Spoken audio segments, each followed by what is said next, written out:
put on my reading glasses. So welcome, welcome, welcome. So what kind of a day did you have, sir? I had a really chill day. I had a day off, to be honest. I woke up 7 a.m. I did a workout. I always start my day with workouts, and I did a little journaling, just to plan out my day. Even though I had a day off, I still plan out my day just to see what tasks I have to do. So yeah, Are you a taskmaster with yourself the way you can be with your students? I hate it, but I feel like I have to do it to just keep myself on top of things. I actually don't like it, but something that I have to do. Yeah. What's your least favorite thing you do? Like part of your day, would you say? Emails. Definitely emails. Yeah. Yeah. I can identify with that. I have to shut this other tablet off, otherwise it's going to be talking to me during this. Speaking of talking, so you're describing where you are and what you're up to doing, what you're doing now. So I was going over, in preparation for this, I saw, wow, dance, as I said, actor, artist, teacher. You've done film, you've done. Tell us about that part of your life, film. What do you, I know is that something you aspire to on a much I would say broader scale, or fast, wide appeal scale? Is that something on your radar? Yeah, it actually is. And you know what? With film, how I got started in it I think it was late 2018. This was my first ever audition, and it was for American Gods. I'm not sure if you're familiar with that show. Somewhat, yes, but yeah, I'm not going to say absolutely, because I don't know. I'm not really, but I mean, I've heard of it. I'll go and look for it now. So yeah, I went to the audition. I was really nervous about it because I never acted, didn't know what to expect. But I went into the room.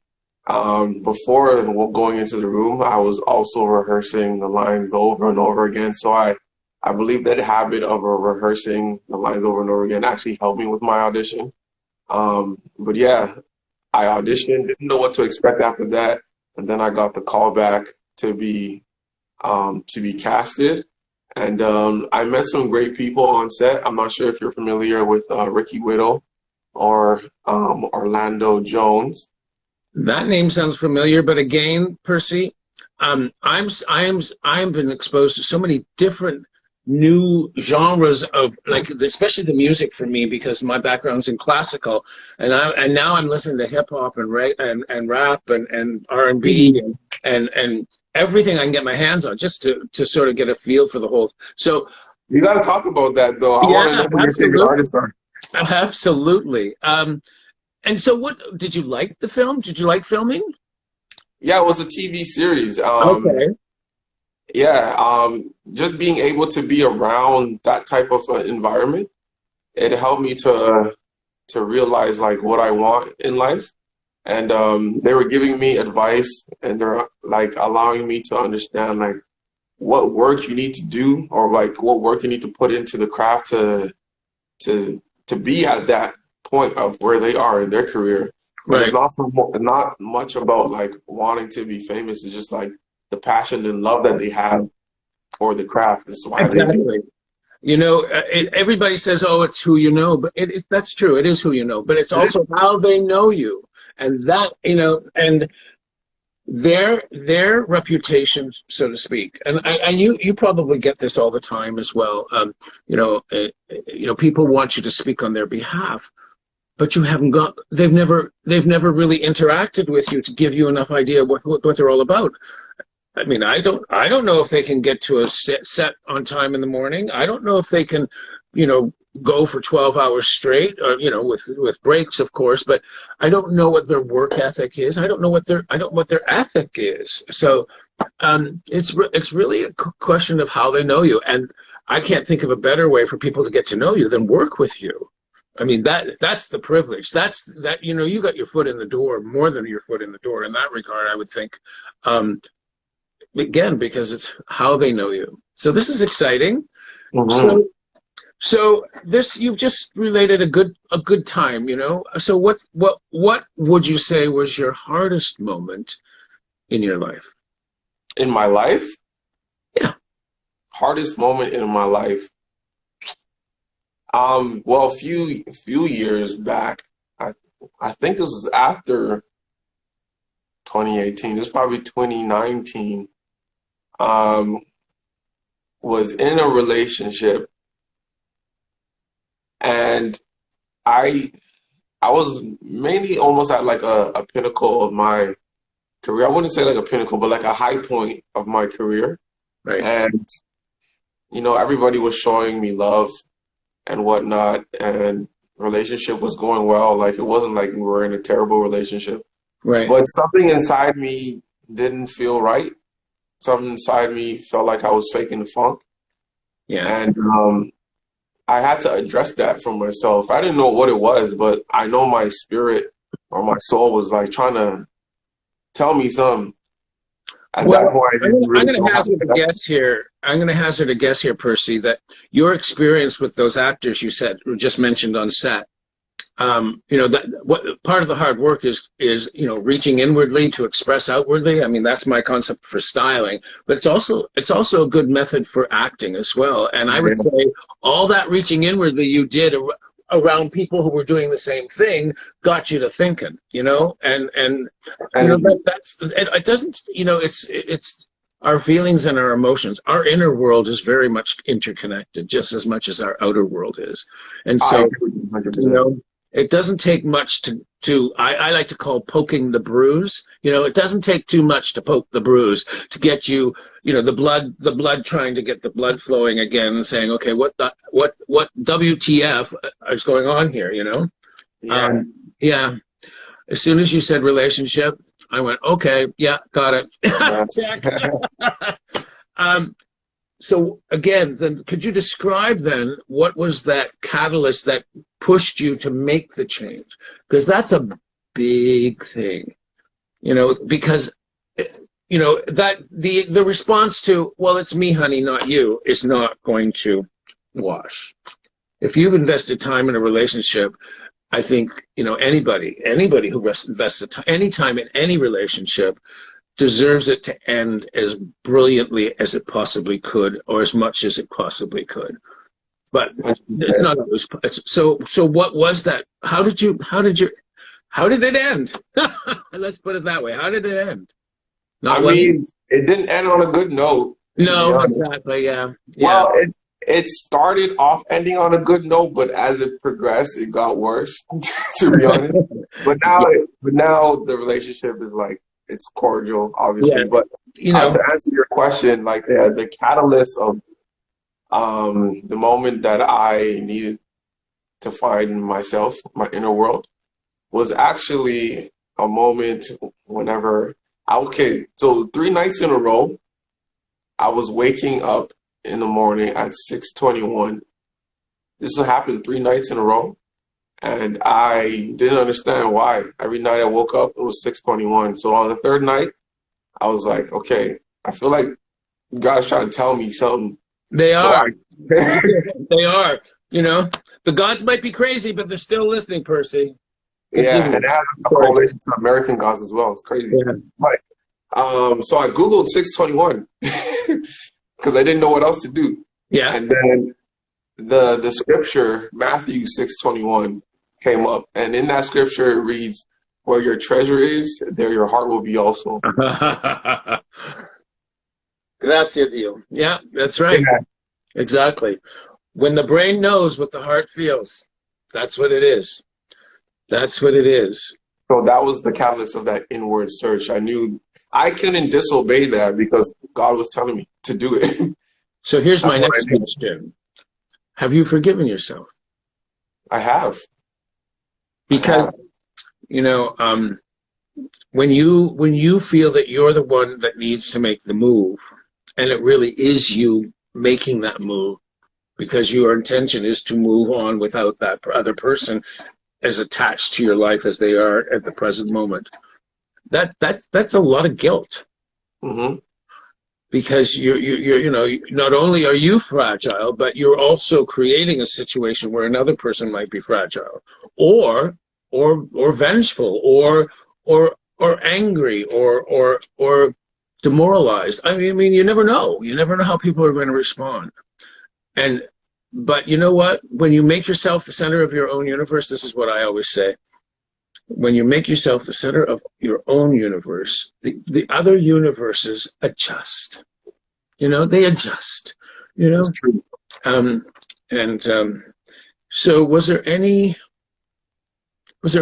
in particular that could help you through this period, or was it solo? Aside from your partner at the time, and like you said, it was going all right in the beginning, but it soon soured. Was there anyone else? Welcome. Are you talking about in terms of finding myself, like? Just coming out of. Well, you mentioned that this was the hardest time in your life. I'm just wondering who helped you through that, or what? Yeah, I had to do it myself. Yeah. Okay. I got some advice from friends and my sister as well, but right. The decision was on me. And how does your faith play in all of this? Because you are a man of faith, I can tell that. Yeah.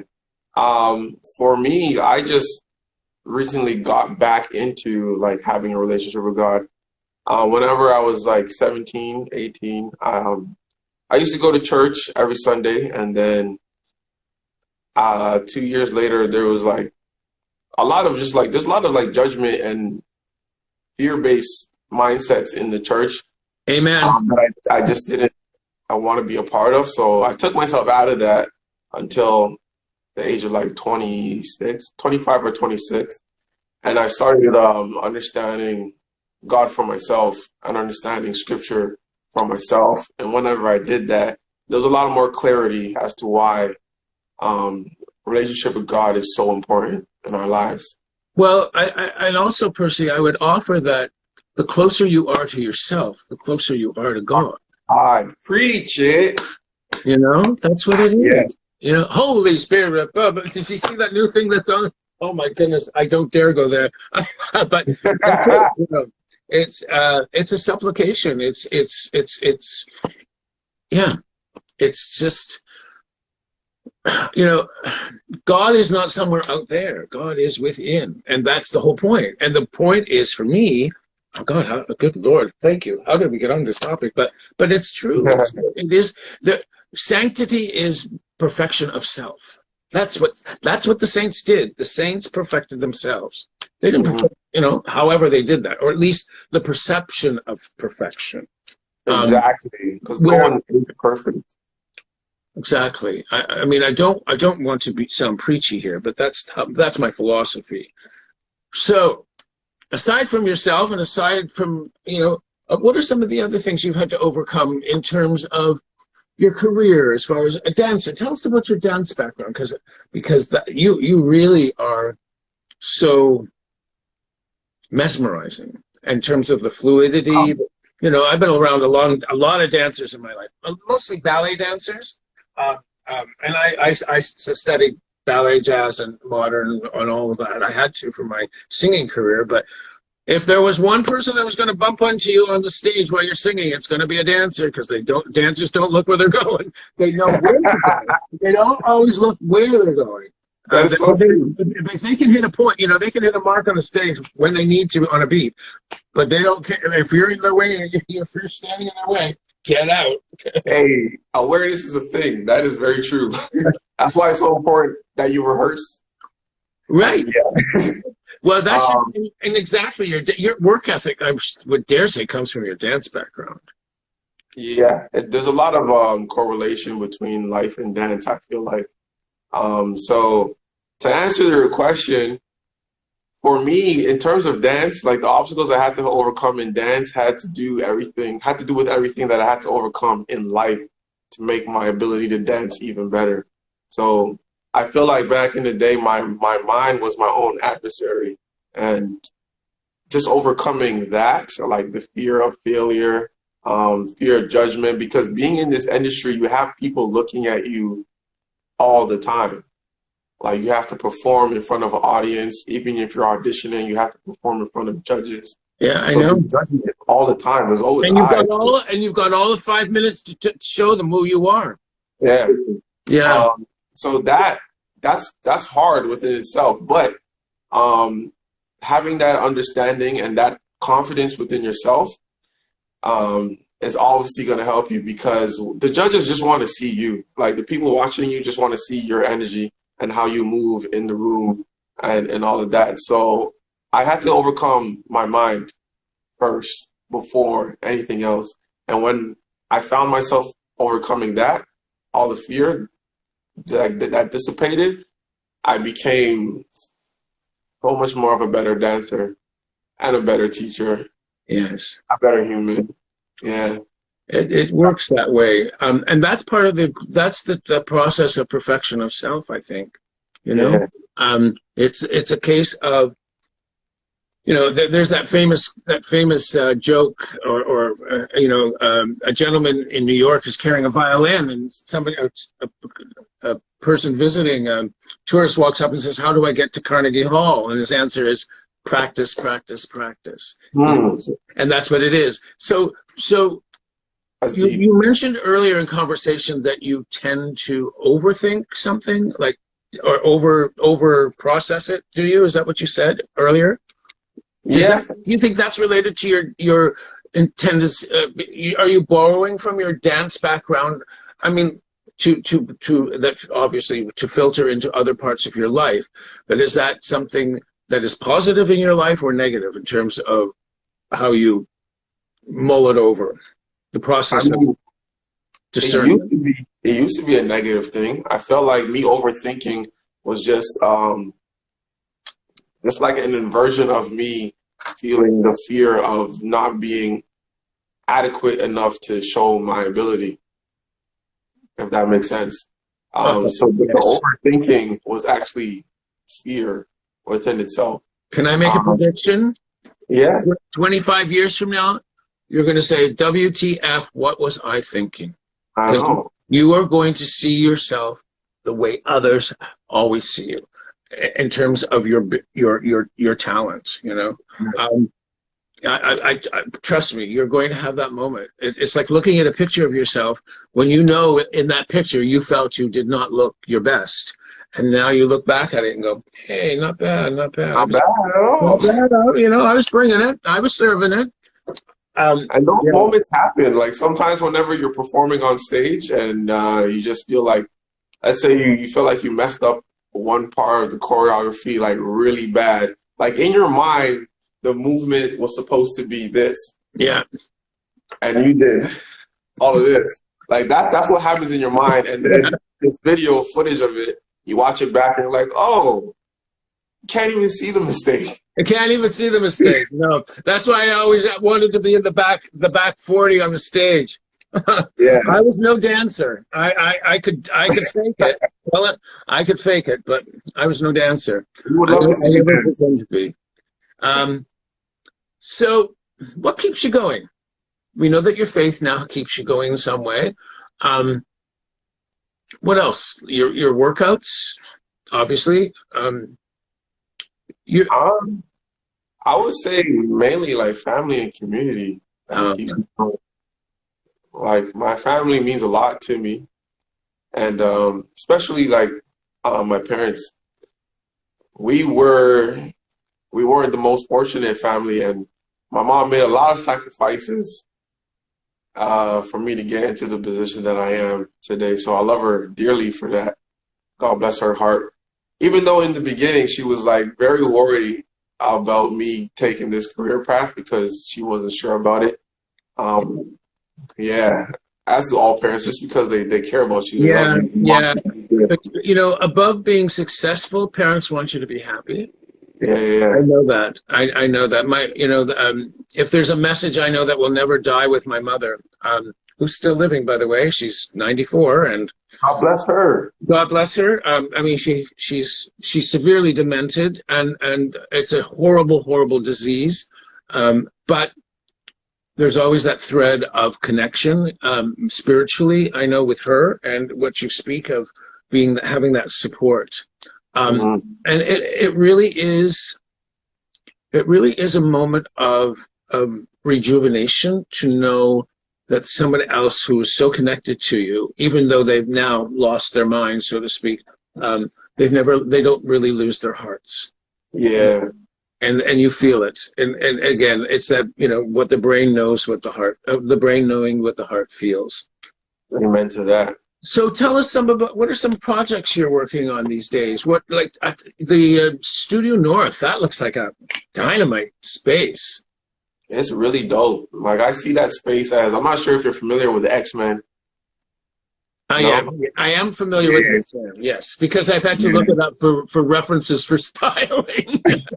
That's dope. That's really dope, actually. Yeah. Well, But yeah, that studio, I feel like, is going to be like X-Men's school of like extraordinary mutants talent or whatever. But yeah, the studio has a very rejuvenating energy, and it came at a prime time as well, where a lot of other studios were closing down because of the pandemic. So they weren't able to, hold up and afford their rent because they're mainly downtown. Right.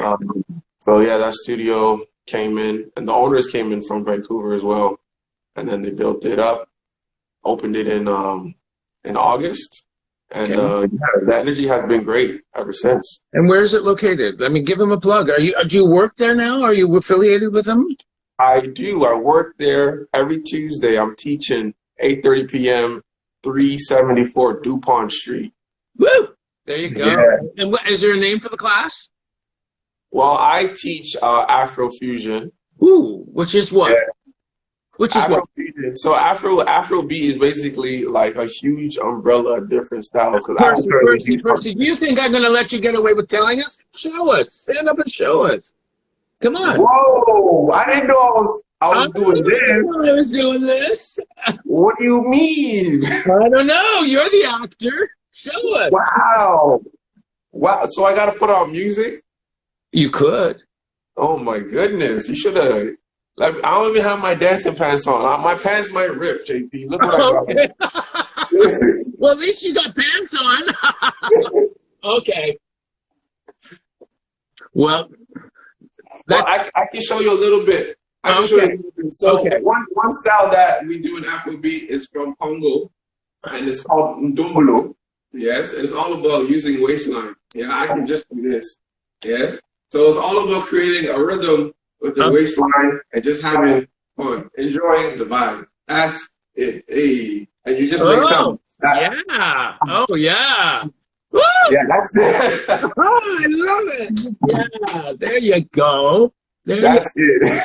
Ah, well, ladies and gentlemen, if you missed that, sorry, we'll do a repeat later on. Yeah, and it's the moment somebody who, like yourself who is trained and dances, it's so instinctive, really, in terms of the way the body moves, I know many people comment on my walking, the way I carry myself when I walk, but that's my dance background. That is my dance background. And it's also my singing background because, you want to give space. But it's all that pulling up from the waist, that and lengthening the back and flattening the back when you need to, and opening up the shoulders. I mean, everybody thinks in singing you sing from your lungs. You actually get more. Everything comes from the back. Actually, it's the back that expands. You don't want to do this. You want to do this, and then it's like bellows. So yeah, it's interesting. I'm speaking of like what I'm doing now. Yes, please. I'm challenging myself to actually take a singing lesson. So I teamed up with one of my friends, and she's giving me lessons, and I'm also learning about how to use the back and the breath and everything. Yeah. Yeah. And are you breathing in through the nose and out through the mouth? Breathing in through the nose, out through the mouth. What we do is basically just like breathe in and really just hold it at the top and allow the sound. Right. But are you breathing in through your nose and out through, and then exhaling through the mouth? Yes, exactly. Well, the reason, and just as an aside, I don't know if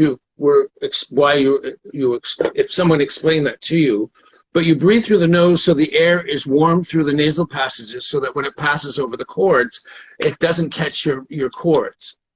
And that's the science. Yeah, there's science to it as well. It warms the air to your body temperature basically as it passes through your nasal passages. Now, unfortunately, swimming is exactly the opposite. You breathe through the mouth and out through the nose. I can't swim. I can't swim because I can't swim either because I can't get that.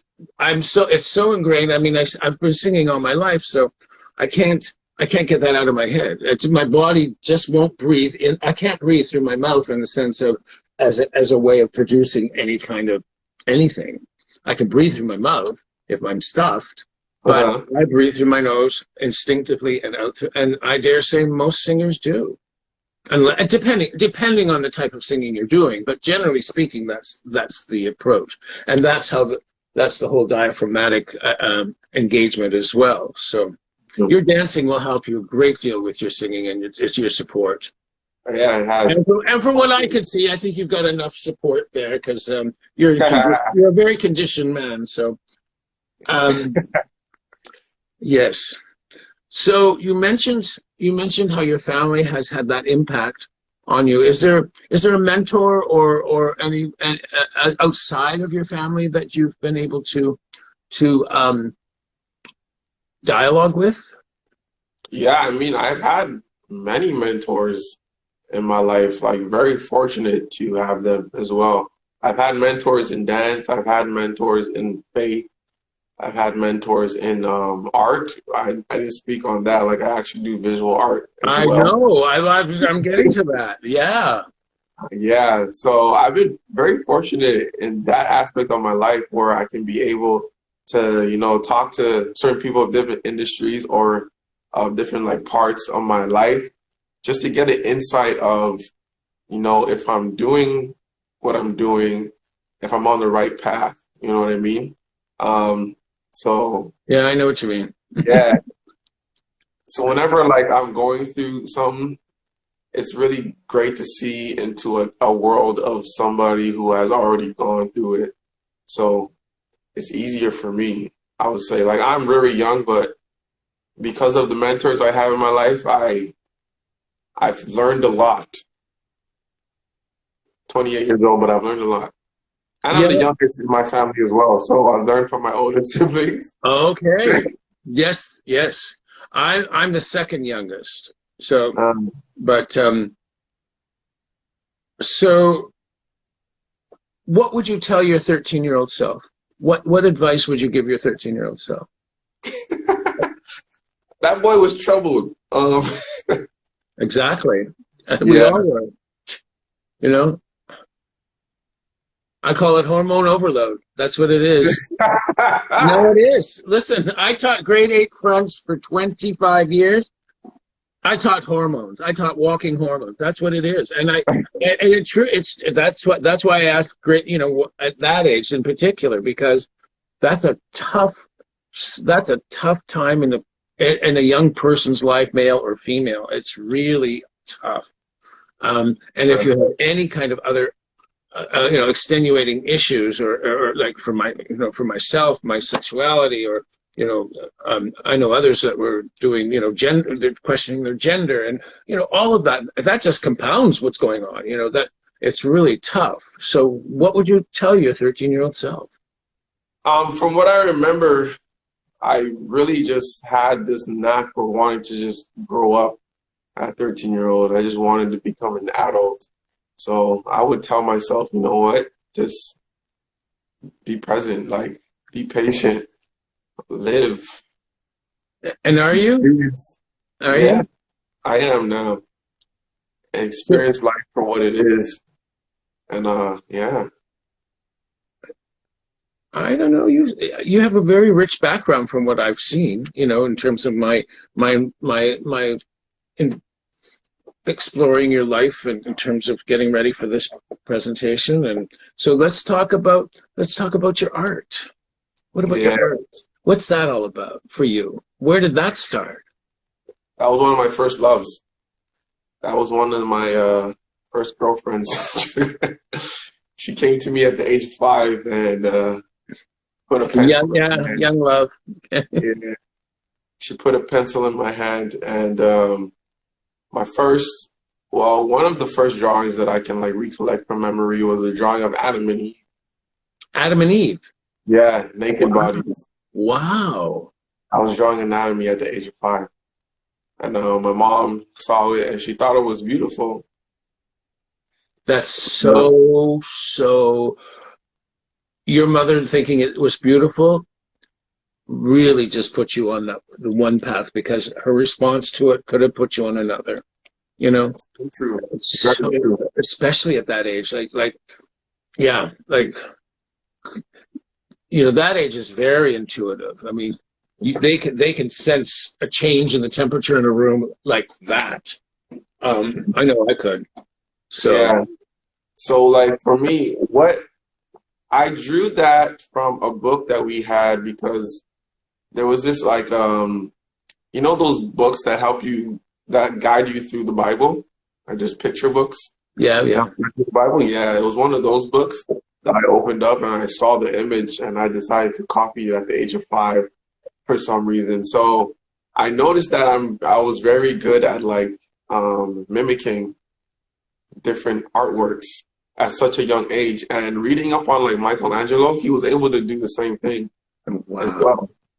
So yeah, it was a gift in itself. And then going to school, like students and teachers commenting on my art and giving me positive feedback about it. It was definitely one of the things that I felt very confident in and secure in, and just knew that I could do. But then at the age of like 19, I stopped completely because I was dancing, and dancing just took over my life. Yes, of course. I mean, that's always the problem with us talented people. We don't know what to do with ourselves sometimes. Yeah, it's a blessing and a curse. It's a blessing and a curse. I'm not complaining. I'm not complaining. Yeah. But yeah, then after the time where I was finding myself, again, I had that moment. She came back to me. God literally said, "Pick up the pencil." And I picked up the pencil and I started drawing again. And I drew this beautiful piece of artwork of like a woman having water drip down her face. That was one of the first drawings I did whenever I started back again. Was it perspiration, or was it tears, or was it just water? Yeah, it was water pouring down the face. Okay. Yeah. Wow. Interesting. Yeah. I'm just wondering. Yeah. Yeah. So did you ever have a no turning back moment in terms of your career path? And even though your family, was slow to come around, now that they do support you, was there ever that kind of within yourself a no turning back moment that this is just who Percy is, and this is just what Percy is going to be about in terms of being an artist, a multidisciplinary artist? Interesting question. I'm not sure if it was a turning back moment, but I did have no turning back moment. Yeah, like where you thought. I'm not sure if it was a no turning back moment. Sorry, but I did have a moment where I was like, I had to talk to myself, like, yo, if this is what you want to do, you gotta do it. And also, if you're going to do it, you got to do it to its full capacity. Like, you don't want to look 20 years down the road and look back at what you did in terms of your career and be like, I didn't live out my full potential. That was the moment I had. So I just put my foot down and was like, yeah, you're doing this. Yeah. Yeah. Regret is I'm going to say is a potent catalyst. You don't want to regret. I don't. It's often said that people on their deathbed don't regret what they did do; they only regret what they didn't do. Mm-hmm. So I guess I kind of reverse engineered the no turning back. I went forward. You figured it. So I know it's more than a développé or a rallonge, that's for sure. Definitely. Okay. So we're going to leave the last two for now. And now I'm going to, now the reason I asked you about your zodiac sign is I have a zodiac book here. Yeah.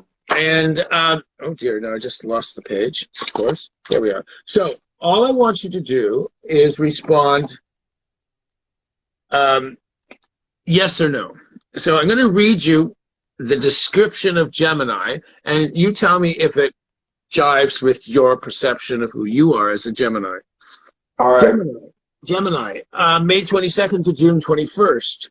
You're a games player who will flirt with anyone who throws you a casual glance. Yes. Suck in those cheeks and pucker up those lips for another great performance in the art of seduction. I mean, yes, I'm a charmer, but like. Okay, you're a master of smooth talk and can be more slippery than an eel. Yes. You're playful. Yes. Easygoing nature makes you a fun guy. Yes. To be around, even if anyone can catch you. Yeah. There you go. Whoa. Okay. So, let me see. What else does it say? So that was pretty good, eh? That was pretty candid. Yeah, I got a friend from Vancouver who's on this live chat right now. Oh yes. Her name is Jay. Hi, Jay. She's all into that. In Vancouver. Welcome. She's into the Did I get him zodiac right? signs as well. Did she say something? Yeah, she's just laughing at the fact that she's hearing this part right now. Okay, great. Well, here's more. These are the things you like: films, books, computer games. Do you like computer games? Yes, no. Not interested in computer games, but No. I do like films and books. What about digital cameras? Yeah, What about bright colors? yeah, I like And neons. butterflies? You know what? I had a dream of a butterfly a few months ago. I didn't really care for butterflies before, but yeah. I have a thing about butterflies. I don't particularly. It's not that I don't like them in nature. I don't like them in design. I think they're overdone because everybody's got a stylistic butterfly, you know. Anyway, let's see. Okay, these are things you don't like. Hard labor, hardly. Minimalism. No, that's not true. I wouldn't say that's true. No, obviously they don't know you're a dancer, right? Minimalism. I like minimalism. You do? Yeah. See, this is where this falls apart. Right. Okay, let's move on. Okay, things that you like to eat or drink, things that will stimulate you. White wine? Do you drink wine? Moscato, preferably. Okay, pasta dishes. Yeah. Nuts of any kinds. Yeah, I like nuts. Yeah. Chocolate liqueurs. Liquor. Yeah, I don't know. Oh well. There's seasons for that. Yeah. And turn on triggers. Kissing, caressing of the hands and fingers, videos and role play games. Woo! There you go. I'm not really into the videos. I'm into the kissing and the role playing. There you are. I had you pegged for that. I had you pegged for that. So tell us about your art. What are you working on? Anything? Like, is it what it came back to you? You picked up the pencil. That was like at 19. You said age 19. I picked up the pencil at 26 again. Oh, 26. I stopped. 19 because of your dance. Yeah. Is there any regret in that, or do you think you needed that time away from it to grow as an artist because of your other artistic ventures? Yeah, I don't believe in regrets. I feel like everything happens for a reason. Amen, brother. Amen. See, yeah. And if I predict that if people could view it that way, they would be less stuck in the past and more focused on the future, because the past is just serving the future. It's serving the future. It really is. That's why there's a connection with the present, like the past, present, and future. Exactly. Yeah. Exactly. I wrote not too long ago about how life is a series of present moments. It is. And it's the paying of it forward is in fact the observance of the present moment. You pay it forward by being present in the moment, so that your future moments can be informed by this present moment. Exactly. That's why they call it a present, because it's a gift. That's right. So what's different about the way you see your world now? Let's say even pre-COVID. The world, for me, has become a lot more clear. The world I used to live in was a world of, it was still very vibrant, joyful, but there was fear in it. But the world that I live in now has no fear. It's pretty. And do you find that people are attracted to you for that? I guess it has to do with energy. Yeah, very much that's so. what I just portray, but in my mind, fear is obviously a real thing, but I won't allow fear to stop me. So if that's the energy I guess I portray, maybe that's the reason why people are attracted to that. And I hope that they understand that if they have those obstacles in life, I hope they understand that that shouldn't stop them as well.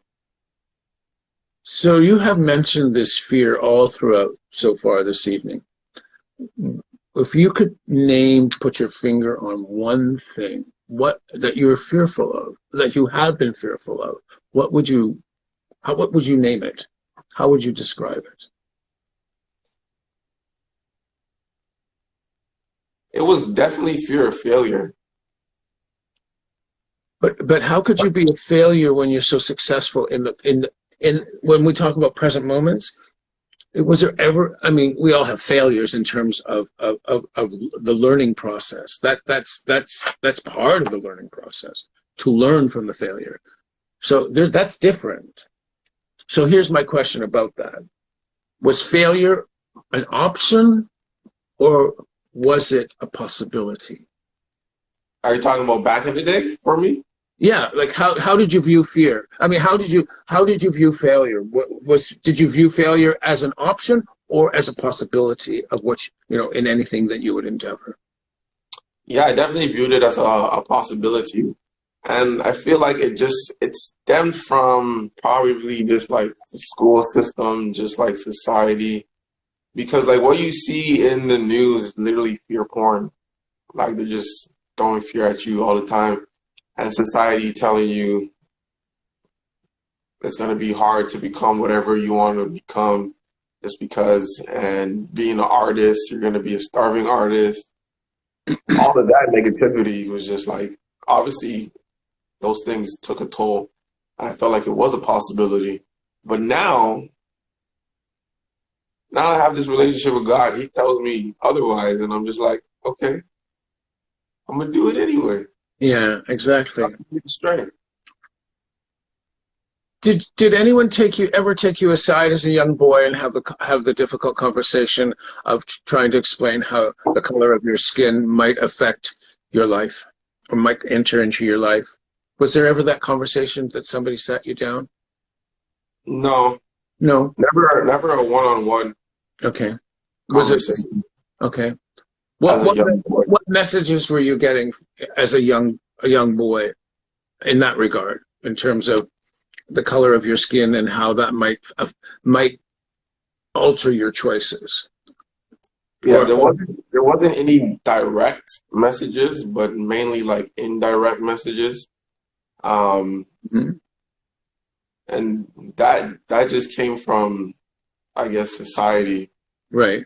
So the way they portrayed young black men, right, as like They have no father figure, emotionally unstable. Yeah. Did you buy into any of that? Did you Yeah, ever it buy? did. It affected me. Yeah. It affected me, but there was some, I don't know, there was just something within me as a young child that knew I wasn't going to be a part of that. Yeah. statistic. Right. Right. Right. Right. Yeah. Yeah. And like young, Yeah. young black men, just, I want you to just like spend one day in an environment with the young black boys, because they'll inspire the heck out of you. Yeah. They have so much talent, but the school system is not doing enough to help pull that out of them, like creativity. I am certainly glad I'm not part of the school system any longer, because it is an environment that I know has become almost impossible given the circumstances of this whole thing. And then, so to take that in and of itself, um, uh, yeah, it's. I had the privilege of teaching all kinds of students, all from all walks of life, from all demographics, and it's amazing what people can do when you don't have expectations of them, when you don't put your own expectations on them, and if you do, and you only put as high expectations on them as you would for anyone, and it's amazing how people. I mean that it's just a response. It's how they respond to you, and so I think, it's that energy. I know as an educator, taking into consideration a whole bunch of things, as you have to for individual students, in terms of what they're dealing with in terms of learning disabilities, which I don't like the word disability, learning challenges, I would call them. In addition to that, what I would say is. That every child wants to succeed, and every child wants to be told that when they do succeed at something, or at least they make progression, that they want, everybody wants the same message. They want the same encouragement. They want the same love. They want the same, they want the same chance, and they want the same attitude. They want the same everything, and they deserve the same everything.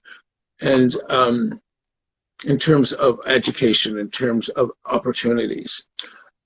I have this whole thing about changing the narrative. It's imperative to change the narrative in order to change the fear. We have to change the narrative. And if we emphasize the positive and bring, this is what this is all about too, is to get people like yourself, artists like yourself, to reflect and let people in on how you have managed to navigate your life in terms of this moment, and how you have become successful in terms of taking ownership of that life. Mm-hmm. And how you said, you knew from a very young age you were not going to be part of something that was going to take you away from what you knew to be true to yourself. That's a self-possession at an age that belies anyone.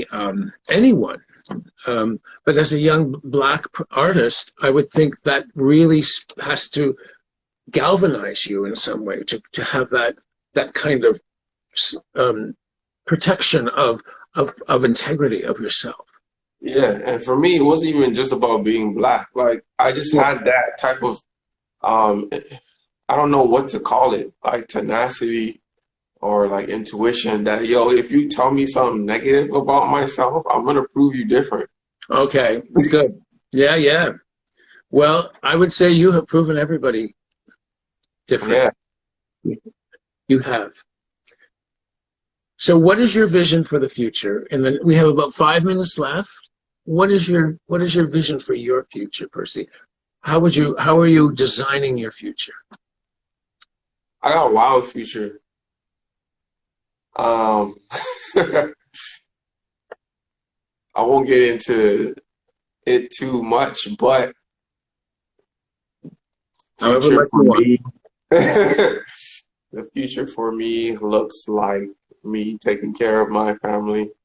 It looks like me being an CEO or owner of my own establishment company.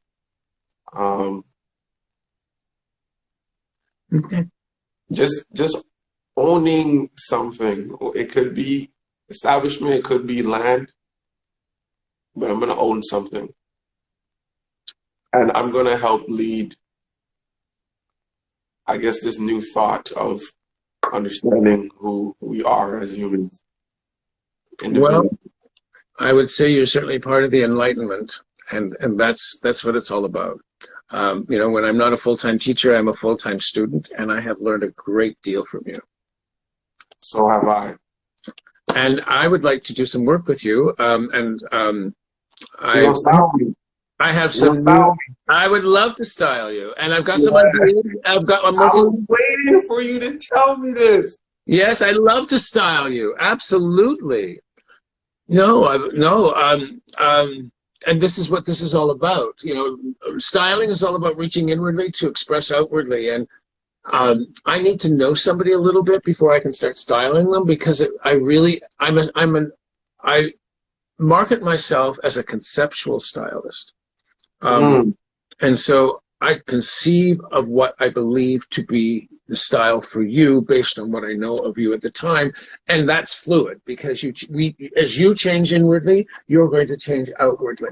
And so early in the new year, I'm planning I'm working on the details of a new artist like me, where I will do a person-to-person, an in-person styling session and interview the person at the same time. So don't be surprised if I'm calling you and saying, hey, let's do this. You know, I'm still working out the kinks, but it's going to happen. And yeah, I would love to do that. Okay, super dope. Percy, thank you very much. God bless you. Ladies and gentlemen, this is JP Michaels and Percy, who I have had the privilege of meeting and working with from a distance, and also just the one time in that wonderful hat, the JP hat. Oh, I love those. I love them all. I've had a lot of fun with those, I'll tell you. Those were very fun. Ladies and gentlemen, thank you for joining me. This is where the faithfully fashionable come to learn that without faith in yourself, you don't have a chance to heaven. And without style, you don't have a chance in hell. Thanks, everyone. Bye. Thank you. Percy, God bless. Namaste. God bless you. Thanks, everyone. Ciao. Bye-bye. Stay beautiful. You too.